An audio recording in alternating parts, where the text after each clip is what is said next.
Padre, gracias. Gracias por este tiempo, en este momento, Padre. Nos dejamos atraer, Señor, a ti. Nos dejamos atraer en el sonido de tu palabra, de tu mensaje. Corremos, Señor, a un encuentro con tu presencia. Creemos, confiamos en el deseo eterno que tenés hacia nosotros por medio de Jesús. Señor, respondemos con fe a tu palabra. Respondemos con fe en la alabanza. Respondemos con fe en la oración. Respondemos con fe en la adoración. Respondemos con fe a la enseñanza.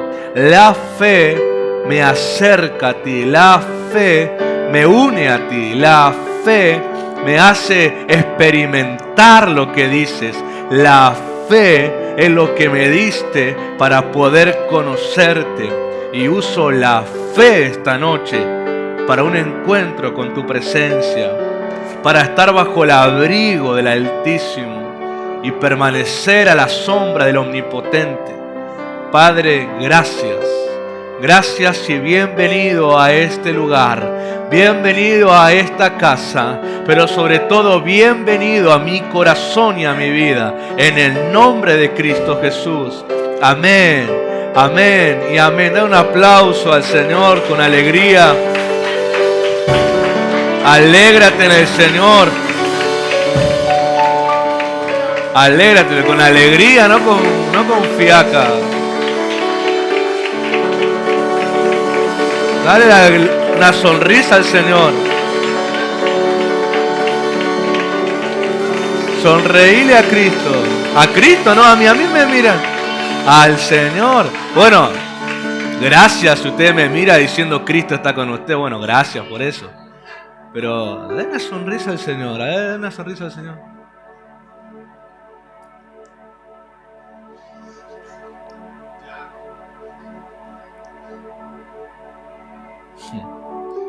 Tome asiento, Dios lo bendiga. Vamos a continuar esta enseñanza y empezamos el martes pasado de la prosperidad en la relación pastoral. El martes pasado terminamos la administración, ya fuera de cámara, ya estábamos ministrando y decía, elige un pastor y vas a prosperar. Elige un pastor y vas a prosperar. La enseñanza del pastor es lo que te enseña justamente o te abre el camino para que puedas prosperar en Cristo. La palabra prosperidad siempre remarque que lo que destaca es la salud, lo que destaca que alguien funcione bien, funcione como el Padre espera, y eso es a través de un mensaje y eso es a través de la obediencia. Cuando lo obedecemos descubrimos lo que hay ahí. Si no obedeces, nunca sabes qué pasa en esa palabra. Yo he aprendido a valorar y a estimar mucho la palabra del Señor. Cada vez que el Señor habla, inspira a un mensajero, inspira a alguien que está a cargo mío en la vida espiritual, a una palabra, un mensaje, un consejo. Yo presto atención porque ahí está mi próxima prosperidad en Él. Ahí está mi próxima restauración, ahí está mi sanidad, ahí está mi crecimiento, ahí está mi madurez, ahí está muchas veces la respuesta de lo que estoy preguntando. Toda persona que no pregunta, no espere que Dios le dirija un mensaje. Toda persona que no toma en cuenta la presencia del Señor para vivir, no espere que la presencia de Dios le provea o le traiga algo. Si usted es indiferente a la presencia también va a ser indiferente a usted. Ahora, si usted es una persona que busca la presencia, mira la presencia, le da su cara a la presencia de Dios también lo va a mirar. Si usted le habla a la presencia, a la persona del Señor, la persona del Señor también le va a hablar. Si usted le pregunta a la presencia del Señor, la presencia del Señor le va a responder. Si usted busca consejo, la presencia del Señor se los va a dar. Los silencios de Dios no siempre son porque está trabajando, como la canción dice. Los silencios de Dios para algunos es que no preguntan nada a Dios.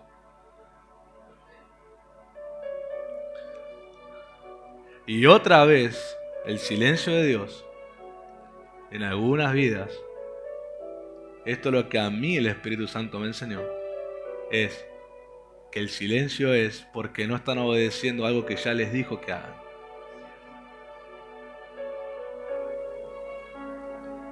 Entonces, no obedecen, no hay voz de Dios. Obedecen, hay compañía de Dios. El único que vuelve el camino complicado es uno mismo por ser incrédulo. No deposita su confianza en totalidad a Dios. Un poquito. Si me gusta le meto ganas. Si no me gusta, veo cómo lo hago yo. Bueno, esa indiferencia hace que ganes también la indiferencia de la presencia. Dios es amor, pero el amor no es Dios. Parece un juego de palabras, pero hay una realidad ahí. Dios es amor, pero el amor no es Dios. Cuando digo el amor no es Dios, es el amor sentimental del ser humano, no es Dios.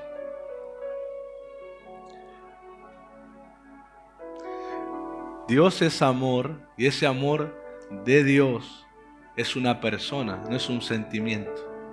Los sentimientos nuestros varían siempre, cambian, son tan cambiantes. Si no son firmes, son tan cambiantes. Por lo tanto, Dios no puede ser un sentimiento, Dios no puede ser alguien cambiante. Hebreos dice que Él, o Santiago, me recuerdo que Santiago o Hebreos dice que en Él no hay sombra de variación alguna. Él es siempre igual. Por lo tanto, Él no puede ser un sentimiento.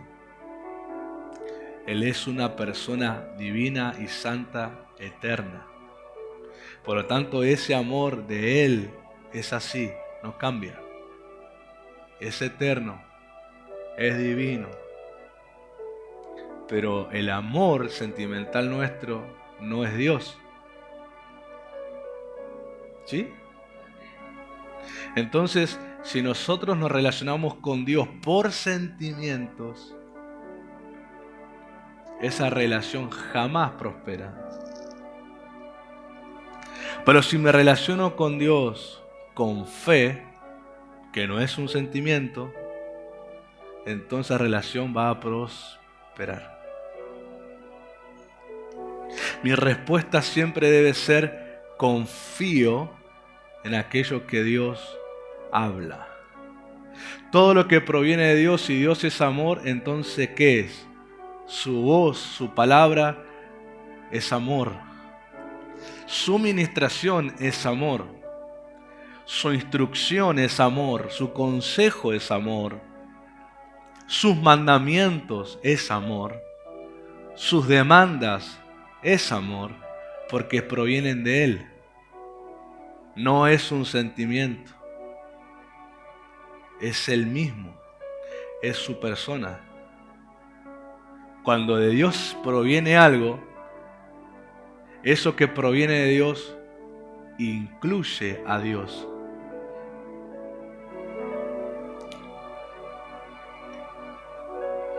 Cuando de Dios proviene algo, lo vuelvo a repetir, eso incluye a Dios. Dios está en eso que proviene de Él. Por eso el Hijo que provino del Padre, el Padre estaba en el Hijo. El Espíritu Santo que viene del Padre, el Padre está en el Espíritu Santo.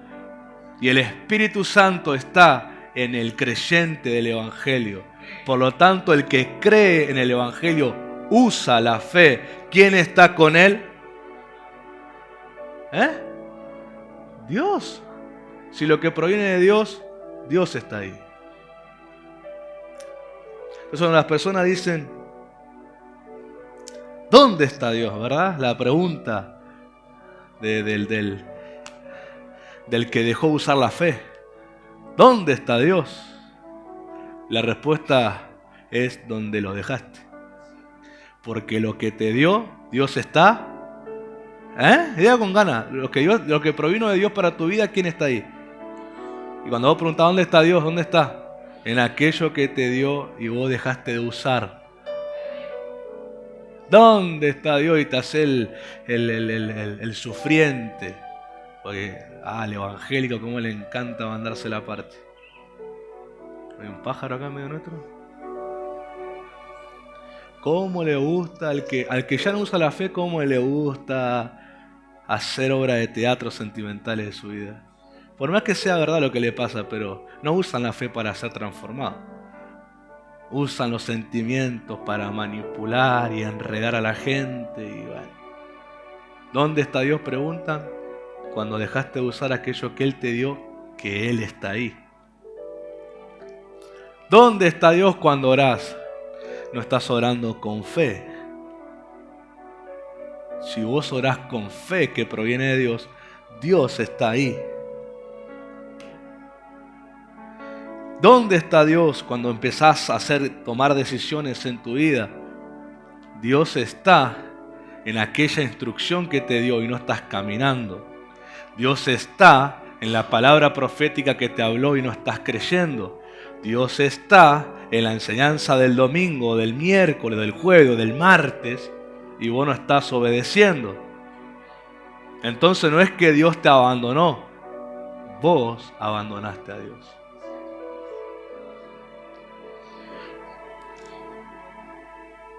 No es que Dios te rechazó, vos rechazaste a Dios. No es que Dios se separó de tu vida, vos te separaste de la vida de Dios. Entonces el salmista escribe que los malignos, ¿quiénes? Le preguntaban, ¿dónde está tu Dios? ¿Quiénes preguntaban dónde está tu Dios? ¿Los buenos? ¿Los justos? ¿Los que usan la fe? ¿Quiénes? Porque los malignos están separados del Señor y preguntan con ironía, con soberbia, ¿dónde está tu Dios? Pero el justo que responde, los hijos de Coré, ¿por qué te abates, alma mía, dentro de mí? Ante la pregunta de los malignos que con soberbia preguntan, ¿dónde está tu Dios?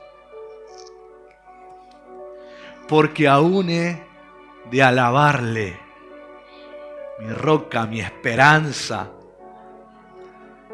Voy a usar lo que Él me dio, los hijos de Coré que habían recibido de Dios, el ministerio de la adoración del salmista.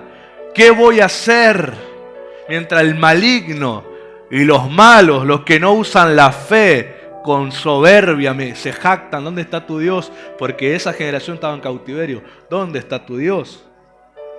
Los hijos de Coré, la descendencia que recibieron el ministerio de salmistas, usaron lo que Dios les dio. Y Dios estaba ahí, porque eso que recibieron provino ¿de quién?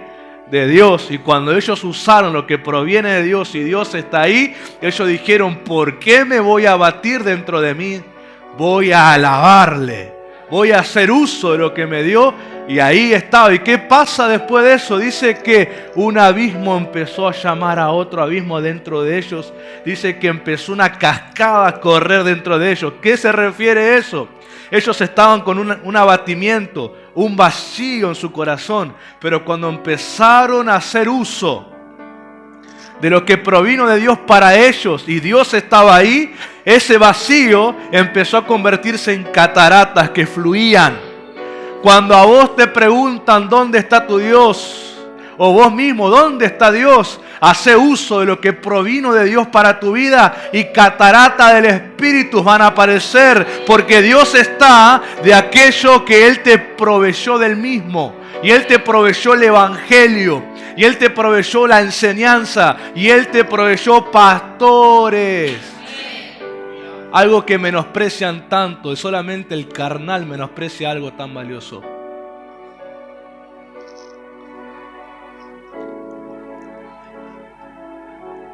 El que dejó de usar lo que Dios le dio es el único que puede menospreciar lo que es de Dios. ¿Qué significa la palabra menosprecio o aborrecer? Es quitar el amor que debieras tenerle. No que podés, que debés. Cuando aborreces a tus padres, vos estás quitándole el respeto que tenés que tenerle, porque el mandamiento dice: honra a los padres. Cuando vos te movés con esa actitud, vos no estás haciendo uso de lo que Dios te dio, que son padres. Tu actitud de deshonra, de desobediencia, de menosprecio, de no darles el amor que debes, no darles la honra que debes, no darles el respeto que debes, no darles la gratitud que debes, no darles la obediencia que debes, te hace ser alguien que no haces uso de lo que Dios te dio. Por eso Satanás logra convencer a esa persona de que no lo quieren, de que lo rechazan, que bla, y toda la porquería en la cabeza que tienen. Porque no hacen uso de lo que Dios le dio. Entonces sienten ese vacío que solo puede ser lleno cuando vuelvan a usar lo que Dios les dio.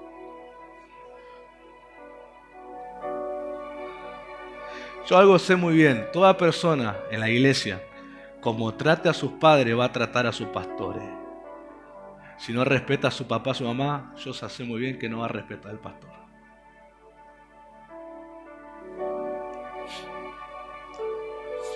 Como sea con sus padres.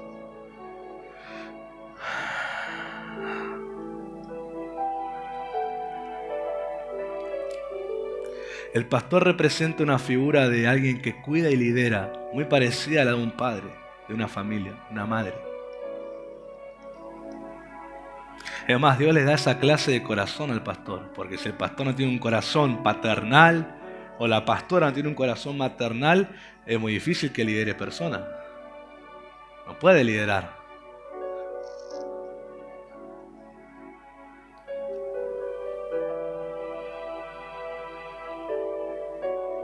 Y algo voy a decir.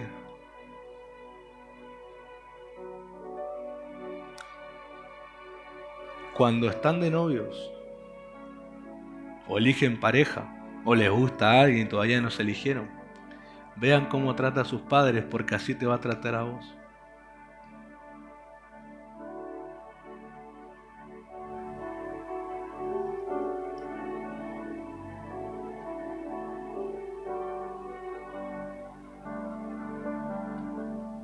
Porque si no tiene el mínimo respeto por las personas que más debe amar, que son las que lo trajeron al mundo, ¿por qué tendría que tener respeto con vos? ¿O por qué lo tendría? Si no valora a sus padres, que le pagaron la educación, como sea, pero se la pagaron, porque ignorante, iletrado no son ninguno de ustedes. Así fue un colegio público, pero por lo menos te registró en una educación para que te enseñe. No te estuvo callejeando, mandando a pedir moneda a la calle. Si no pueden respetar ni dar gracias porque saben leer y escribir mínimamente. Mínimamente saben leer y escribir. Saben hablar bien, pueden pronunciar bien las palabras. No pueden dar gracias a los que hicieron o se hicieron cargo de ellos para que pase eso. ¿Por qué pensás que va a valorar lo que vos haces por él o por ella? El reflejo de cómo son ellos con los padres es el reflejo de cómo son como ser humano. La calidad que son.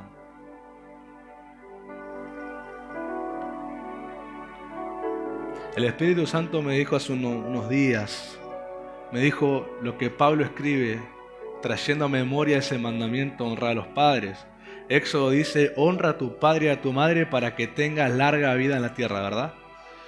Pablo lo trae a memoria en la carta apostólica y dice, ese es el primer mandamiento que tiene promesa. ¿Cuál? La de la larga vida. El Espíritu Santo me dijo, referente a esa aclaración de Pablo, es el primer mandamiento. En la Biblia cuando aparece el primer ejemplo, lo primero, de ahí es una línea que conduce todas las veces que aparezca una promesa, lo que debe pasar como pasó en el primer indicio. No sé si me entendió. La primera vez que aparece, la primera mención que aparece de algo, luego cuando aparece otras veces, se repite lo mismo, se demanda lo mismo que el primero. No sé si me entendió. ¿Sí? Ese es como el modelo de todo lo demás que aparece después. ¿Cuántas promesas hay? ¿Cuántas promesas hay en la Biblia? ¿Cuántas?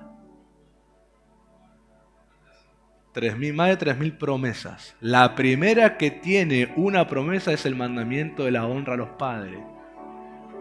Y me dijo el Espíritu Santo, el que no honra a los padres, que es el primer mandamiento que tiene una promesa incluida, no verá las demás promesas cumplirse. Porque si no puede honrar, no puede recibir ninguna otra promesa.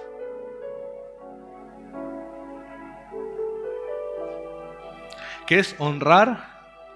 Valorar, estimar, respetar, amar, perdonar y ayudar financieramente. ¿Cuántos hijos cuando empiezan a ganar dinero le devuelven a los padres?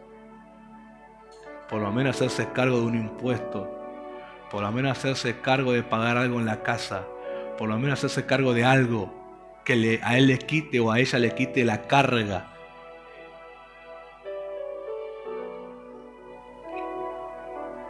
Quien no le sale, quien no lo hace, es una persona que está aborreciendo. Significa, está quitándole el amor que les debiera tener. Pero no nos quedemos ahí, el Espíritu Santo me añadió algo más. Por eso es importante que usted lea la Biblia completa. ¿Usted quiere la Biblia del obediente o la del desobediente quiere usted? La del desobediente, y mira, justo hoy encontré una foto de la desobediente, la que arranca página. ¿Usted quiere una Biblia emocional o una Biblia que le despierte la fe? ¿Ah?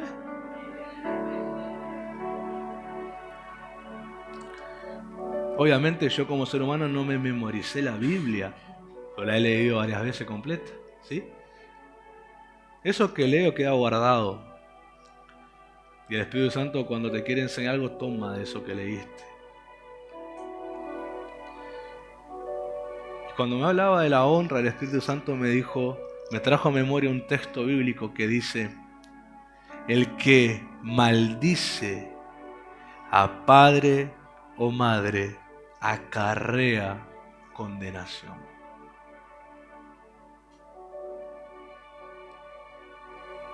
Maldecir no solamente es desearle el mal, sino que es también hablar mal de alguien.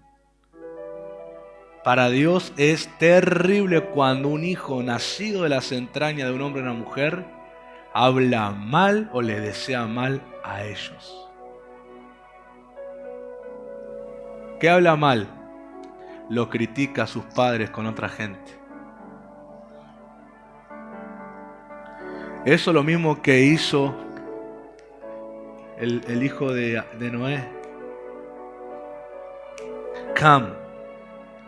Lo que hizo con Noé cuando Noé estaba desnudo.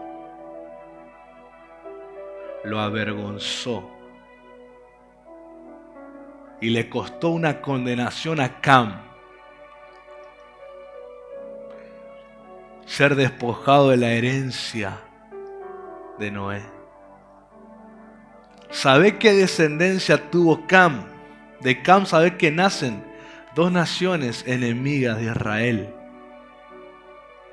Egipto y Canaán.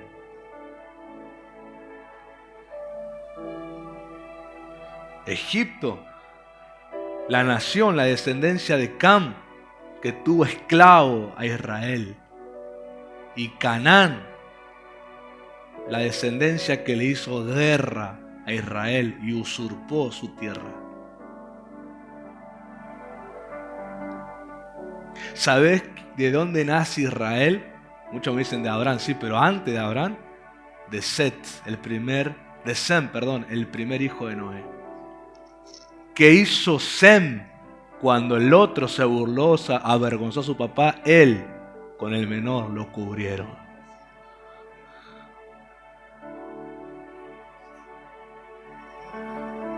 Honró a su padre, la vergüenza de su padre, porque Noé estaba borracho. Ellos hicieron, no justificaron, pero cubrieron con amor. Y de esa descendencia de Sem, Dios tomó de esa actitud de honra a Israel. Luego apareció Abraham y toda la descendencia, los patriarcas. Pero de Sem vienen todos ellos. Del hijo primogénito de Noé. De un hombre justo delante de Dios. Un hombre justo. La descendencia de Cam se volvió una descendencia desterrada, sin promesa.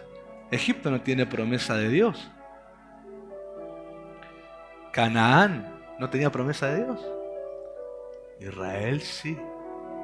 El que honra hereda promesa. El que deshonra las pierde.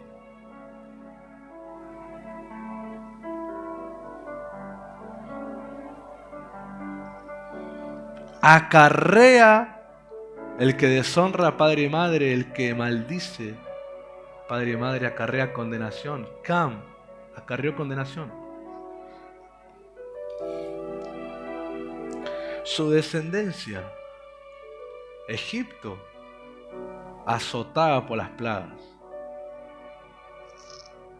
Hoy vos buscás Egipto en el mapa, te metés, pones un poco de información de su población y es uno de los países más analfabetos del mundo. Una nación que supo ser la más poderosa, de donde ellos hicieron los cosméticos y cosas muy avanzadas. Hoy son una de las naciones más analfabetas. Canaán, ese territorio, Dios lo despojó y se lo dio a Israel. Vean la descendencia de aquel que deshonra. Y hayan pasado muchos años desde Cam.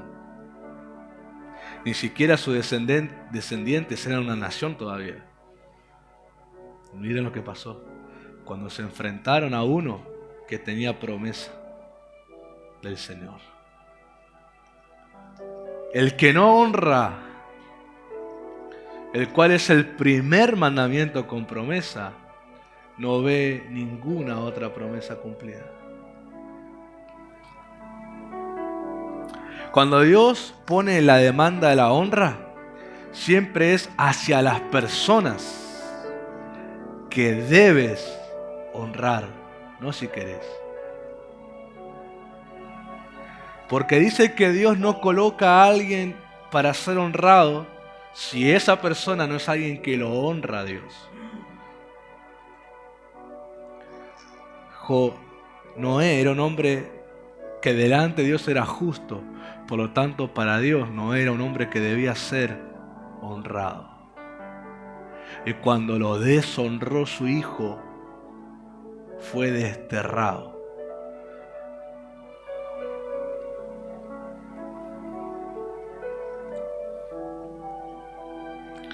Vean la consecuencia de deshonrar a una figura que Dios te coloca como responsable de tu vida.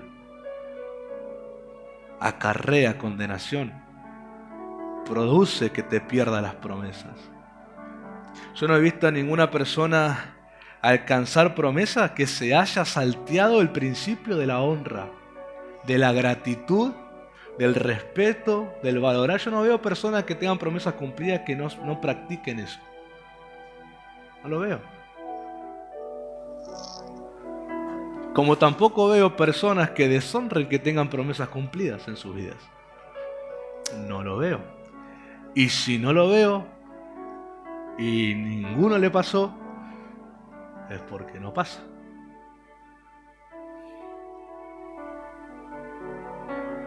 Y pastor, ¿y por qué proviene la deshonra hacia alguien que uno debe honrar? ¿Por qué el corazón no lo hace?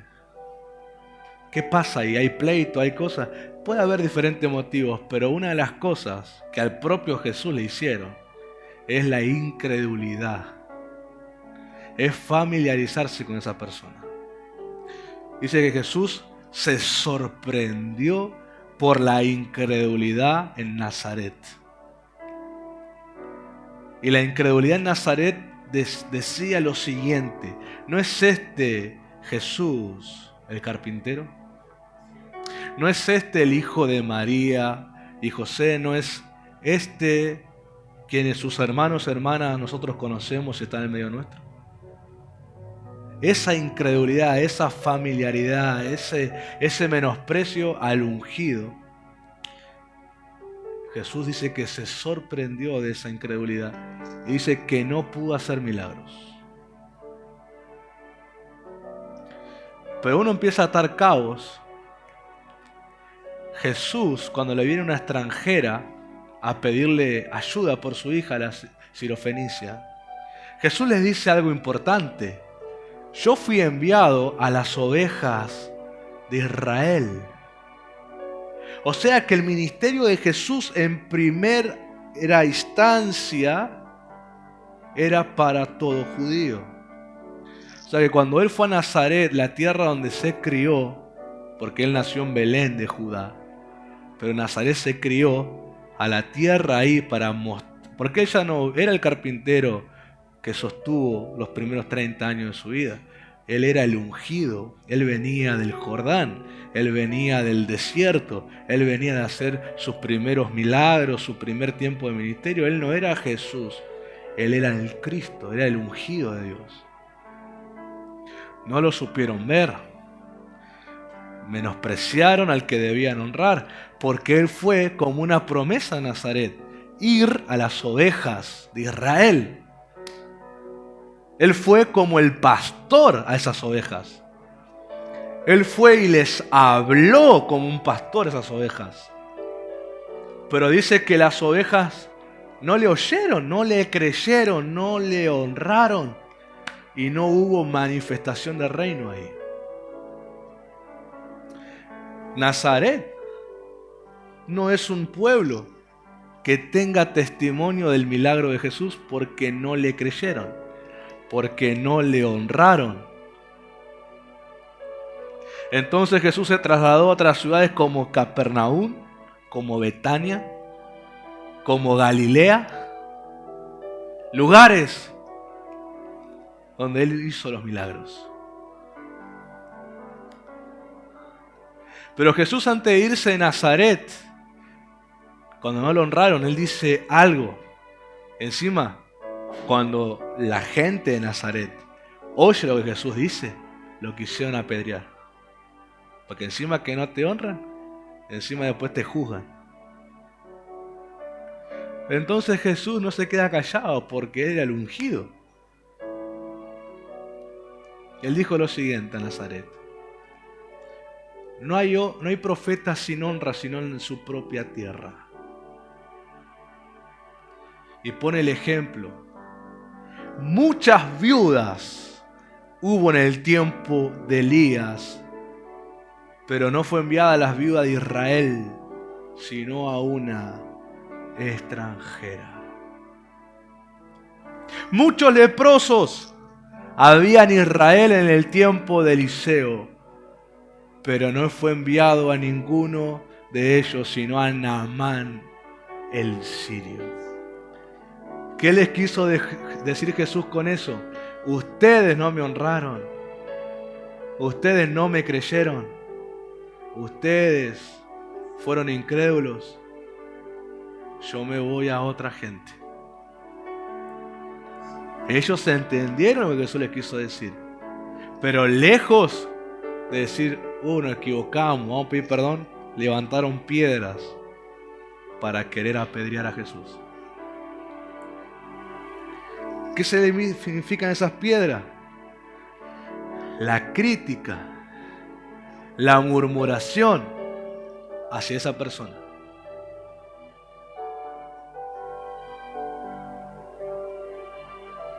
No fue solamente que no hizo milagros, sino que además fue criticado.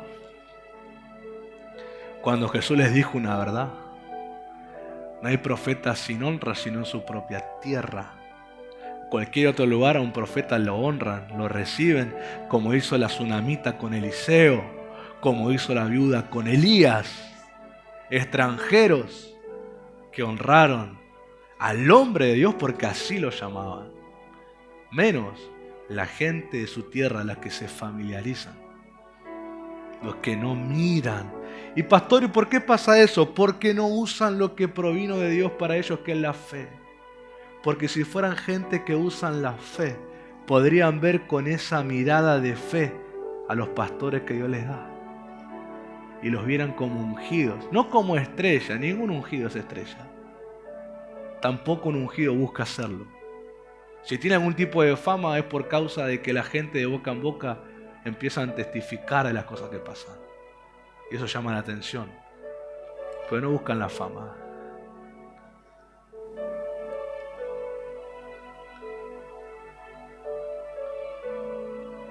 Pero sí son personas que deben ser honradas.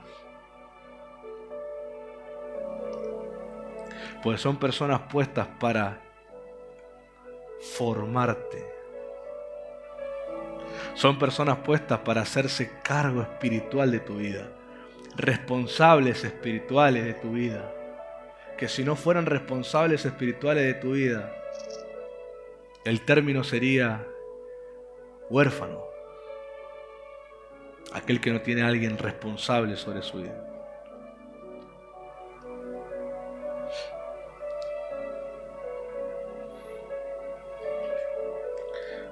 Salmo 23, verso 2 dice, la primera parte: en lugares de delicados pastos me hará descansar. ¿Quién? El pastor. Porque tengo pastor, nada me falta. Lo primero que aparece a alguien cuando tiene pastores son los pastos delicados.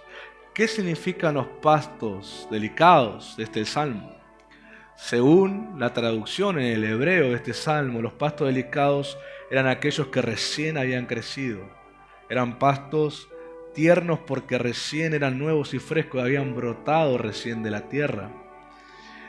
Y a ese lugar lo llamaban un lugar o el lugar placentero. Era el lugar donde el pastor y sus ovejas, su rebaño, no solamente comían ahí las ovejas, era el lugar donde hacían su morada temporal hasta que después se conduzcan hacia otro lugar. O sea, no era solamente un lugar para comer, era un lugar donde ellos vivían y las ovejas se acostaban a descansar. Pero lo interesante de ese lugar era que el pastor se aseguraba de producir algo en el corazón de la oveja, porque dice que la oveja, estuve estudiando, no se acuesta en cualquier lugar. La oveja tiene un carácter que necesita sentirse segura para poder descansar en ese lugar. Y hay 4 cosas que la oveja necesita para poder reposar en ese lugar. 1, necesita no tener miedo. Las ovejas son vistas como animales tímidos. Y si sienten miedo del lugar, no se van a acostar a descansar. 2, como son animales sociales entre sí, sociables entre sí, no se acuestan a descansar si hay peleas en el rebaño. Si hay ovejas que están peleándose entre ellas, las otras no se sienten seguras de acostarse a descansar. 3, si hay moscas o parásitos que la molesten, no se acuestan a descansar. Y 4, si tienen hambre o se sienten ansiosas, tampoco se acuestan a descansar. Por lo tanto, el descanso del rebaño viene porque el pastor se enfrentó al miedo, a las peleas, a las moscas y al hambre de las ovejas. No es un lugar que simplemente las llevó y dijo, bueno, vaya a comer y acuéstase a dormir después. Fue un lugar placentero porque el pastor logró mantener esas 4 características confiables para su rebaño. Por lo tanto, su rebaño comió y a la vez también se acostó a descansar. El pastor se enfrentó a los pleitos en el rebaño. El pastor se enfrentó a proveerle seguridad al rebaño. El pastor se enfrentó a cuidarlas de las moscas y parásitos, que ya aprendimos cómo, ungiendo la cabeza de las ovejas. Y el pastor se enfrentó a la provisión de los alimentos.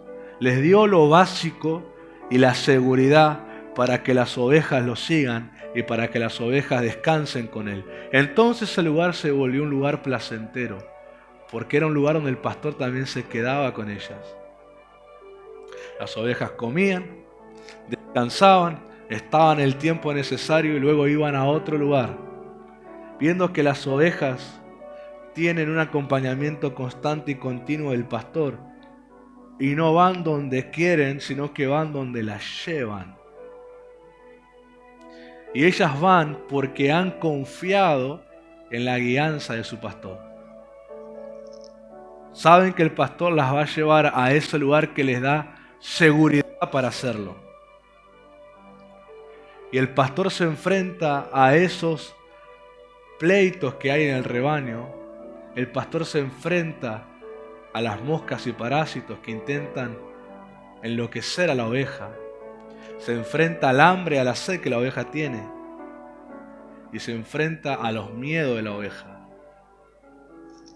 Entonces el pastor les da todo lo necesario para que ellas lo sigan.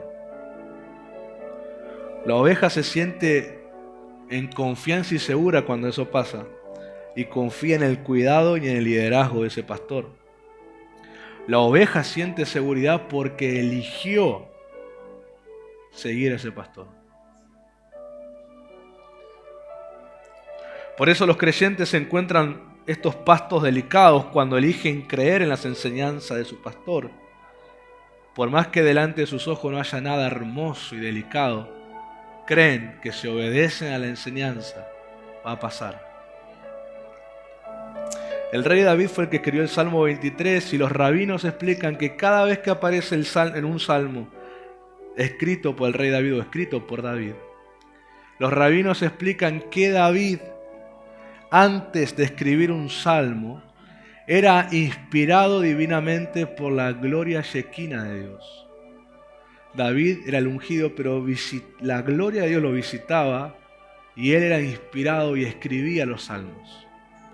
Es interesante ver eso porque David, a veces he escuchado sobre el Salmo 23 que dicen que David lo escribió cuando era pastor de ovejas o lo escribió acordándose de ese tiempo.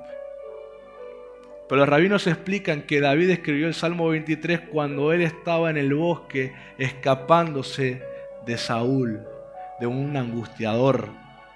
David llega a un bosque que encima del bosque lo que tenía de vegetación lo tenía seco. Imagínense a David llegando, escapando, cansado, transpirado, con hambre, fatigado. Y cuando llega a un lugar para esconderse, para refugiarse un tiempo, ve que no hay un árbol para comer fruta, la vegetación está seca, nada delante de sus ojos le provocaba esperanza o alegría.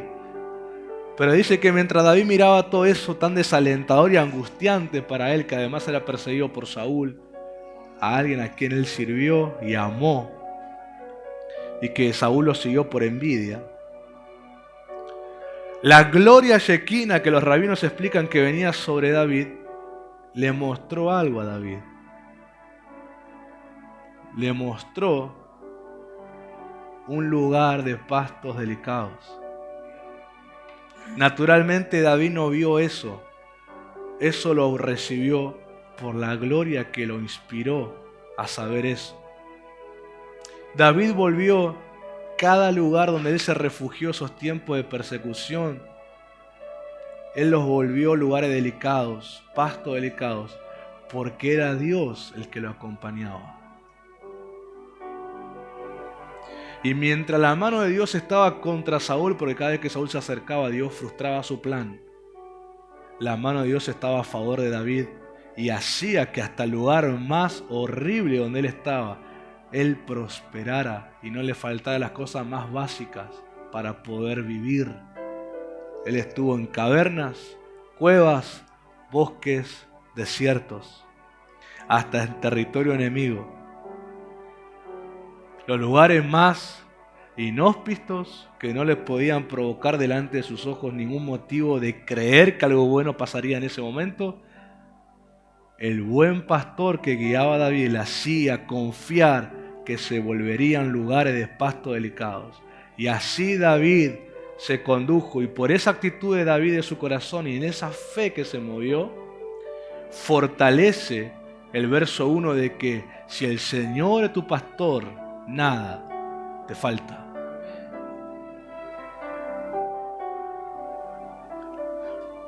Aun cuando vivió entre los filisteos, los más enemigos de Israel de ese tiempo, fue recibido David. Una cosa, una locura, que el rey enemigo reciba a un enemigo y lo acobije en su ciudad y le dé un territorio y le dé libertad de moverse y entrar y salir. ¿Por qué pasaba eso? Porque Dios estaba con David.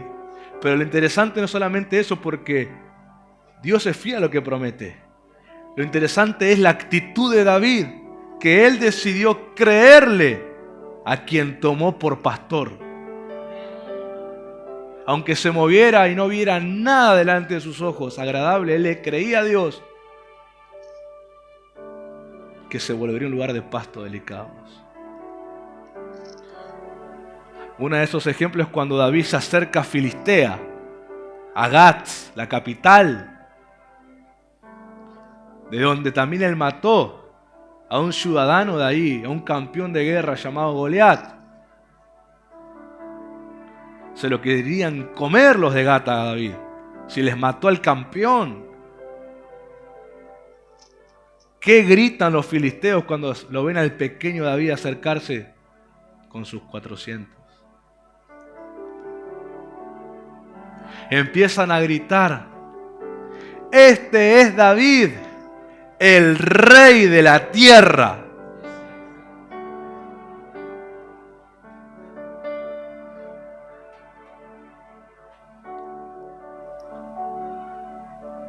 Ningún rey extranjero hubiera dado lo que le dio el rey filisteo a David.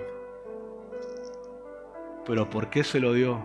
¿Por qué Filistea se volvió un lugar de pastos delicados para David? Porque David le creía a la voz de su pastor.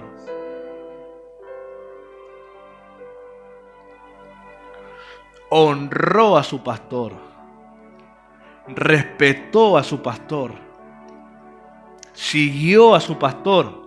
Y descubrió que a cualquier otro le hubiera pasado los problemas y consecuencias grandes, pero a él era un lugar agradable y placentero. El desierto se le volvió placentero, la caverna se le volvió placentero, el bosque se le volvió placentero, la cueva se le volvió placentero, y aún estando en territorio enemigo se le volvió placentero porque él tenía a Dios como su pastor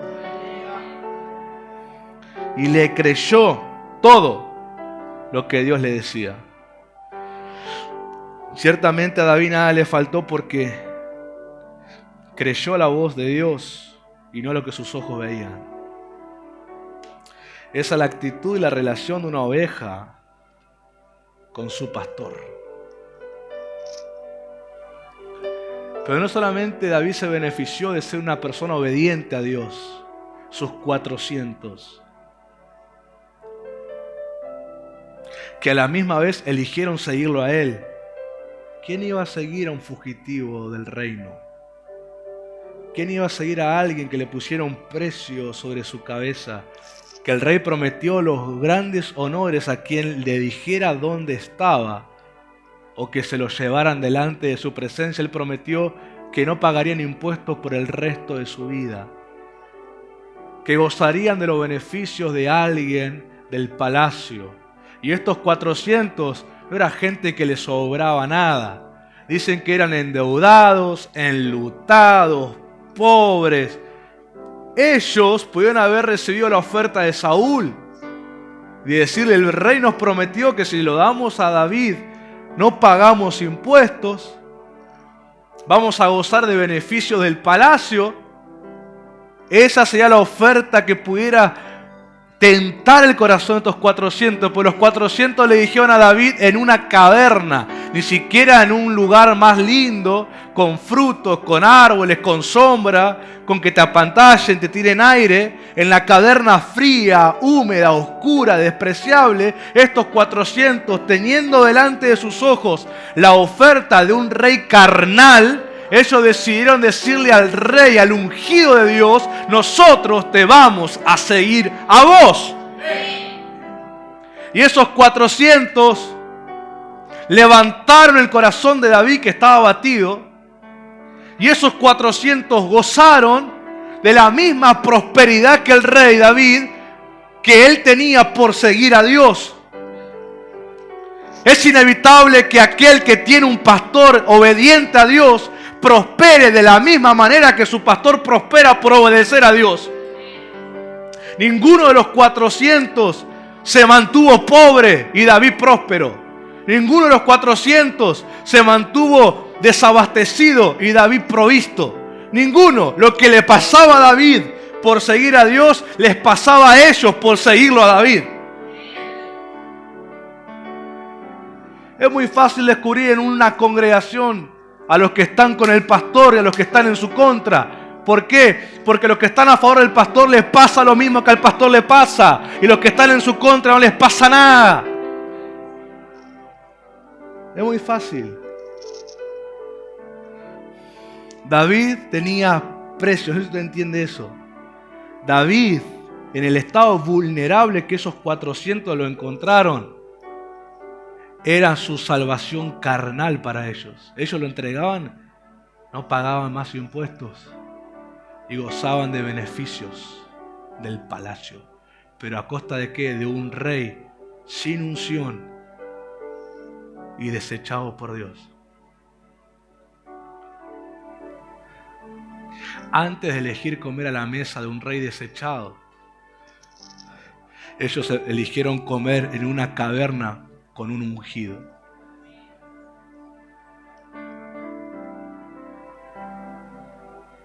La elección de ellos ese día se volvió su prosperidad de lo que vivieron.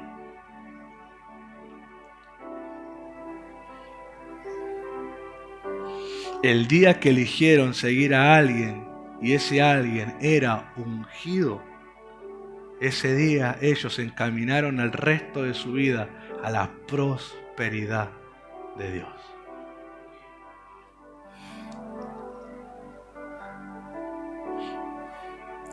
Ellos fueron el consuelo para David en el tiempo de su angustia. Ellos fueron los fieles a David. David después tuvo un ejército grande, que de las 12 tribus se unieron a él. Pero ellos fueron los valientes de David.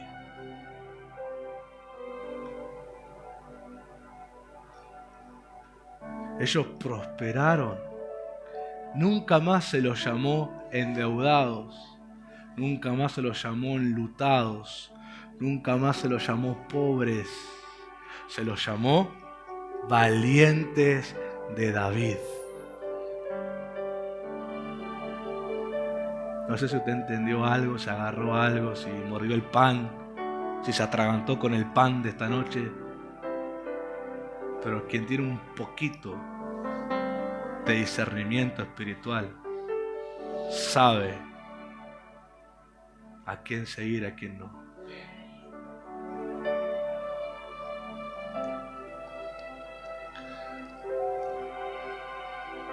Buscamos un texto que habla referente a David, que dice ungido rey. No me acuerdo, hay una primera parte de ese versículo. No me acuerdo si dice cansado pero ungido rey, o perseguido pero ungido rey. No, eso es Gedeón. Pero hay un texto, un versículo sobre David, referente a David, que habla algo y inmediatamente dice, pero ungido rey, como refutando. Estaba así pasando algo, pues era el rey ungido. Era el ungido de Dios.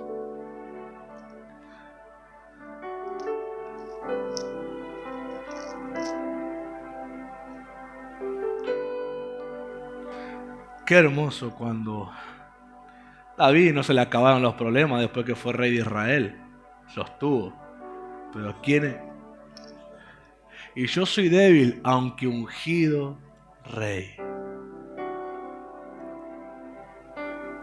Estos hombres, los hijos de Sarbia, son muy duros para mí.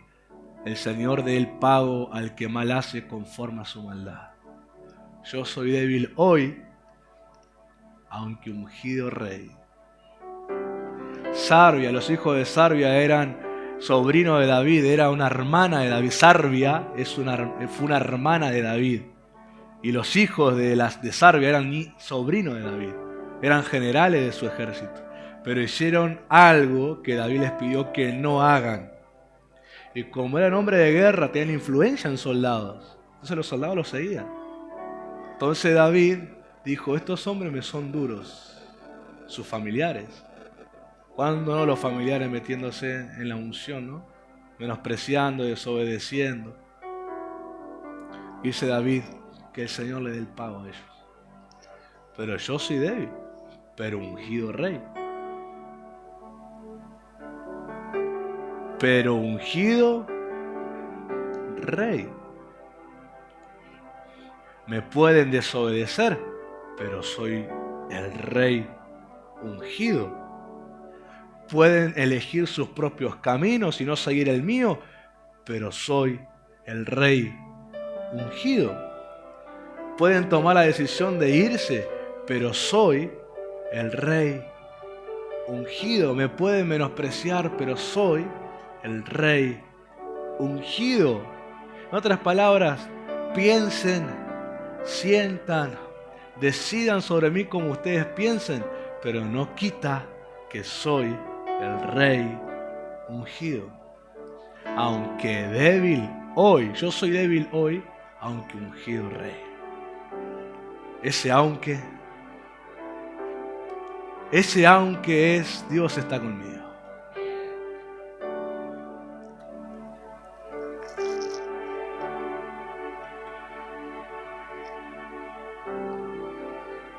Los pastos delicados es la recompensa de la relación pastoral y la oveja. El pastor no llevó a la oveja a cualquier lado, lo llevó a un lugar para compartir juntos el placer de descansar. Muchos pueden dormir cerrando sus ojos, pero el descanso es una recompensa. ¿Cómo sabe eso, pastor? Usted duerme, cierra los ojos y se levanta cansado. Usted no descansó. Usted durmió, no descansó. Pero cuando usted se despierta y hay fuerza nueva, usted se despierta y tiene lucidez en sus pensamientos, usted se despierta y tiene los ojos vigorosos, es porque usted descansó en la noche. Y ese descanso es recompensa a un espíritu obediente. Porque el que duerme y no descansa es porque su espíritu, mientras está dormido, está abatido, está turbado, está atormentado, está preocupado, está amargado. Todo lo que calla, lo que no dice, mientras duerme, ese alboroto está ahí y no lo deja descansar. Su carne duerme, pero su espíritu está sacudido para todos lados. Entonces se despierta y parece que le pegaron una paliza mientras dormía. Qué sueño, qué sueño, qué sueño. En cambio que se levanta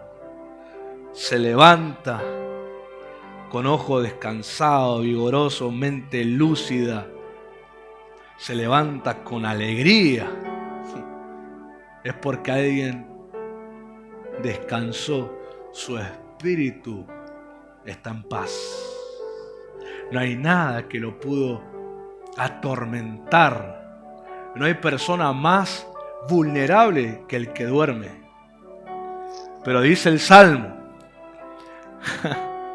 que mientras duerme, aquel que es justo, mientras duerme, Dios lo está proveyendo.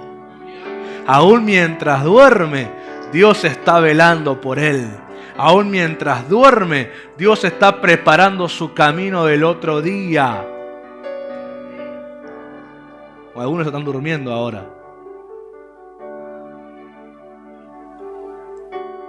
Qué señal maravillosa es tu mañana. Cada vez que te despertás, tu estado te está profetizando cómo está tu espíritu.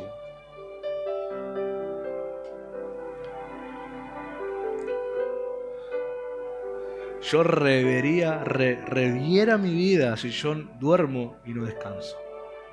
Reviera mi comportamiento. Reviera mi lenguaje. Reviera mi conducta. Porque el descanso es la recompensa del Señor. El reposo, la quietud, la calma, la paz es recompensa del Señor. Cuando vos podés dormir y despertar descansado, es señal que estás siguiendo a tu pastor. Es señal que tu caminar está prosperando. No es que no tenés problemas, pero tenés la paz que vence ese problema.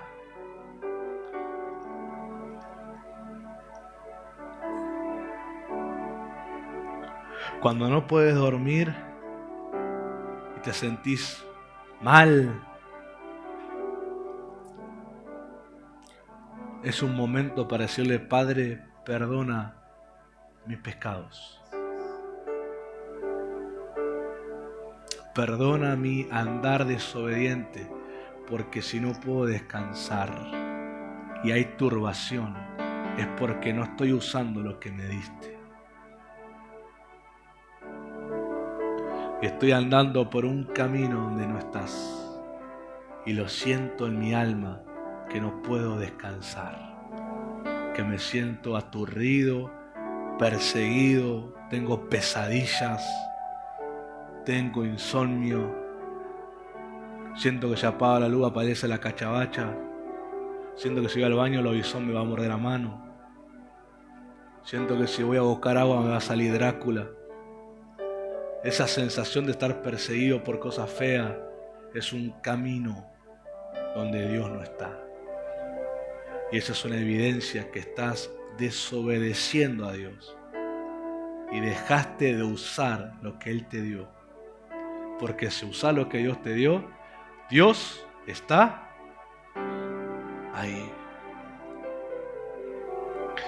Señor, bendigo a los oyentes, a los que van a ver el video. Yo deseo de todo corazón que el pastor que elegiste, primero, esté ungido.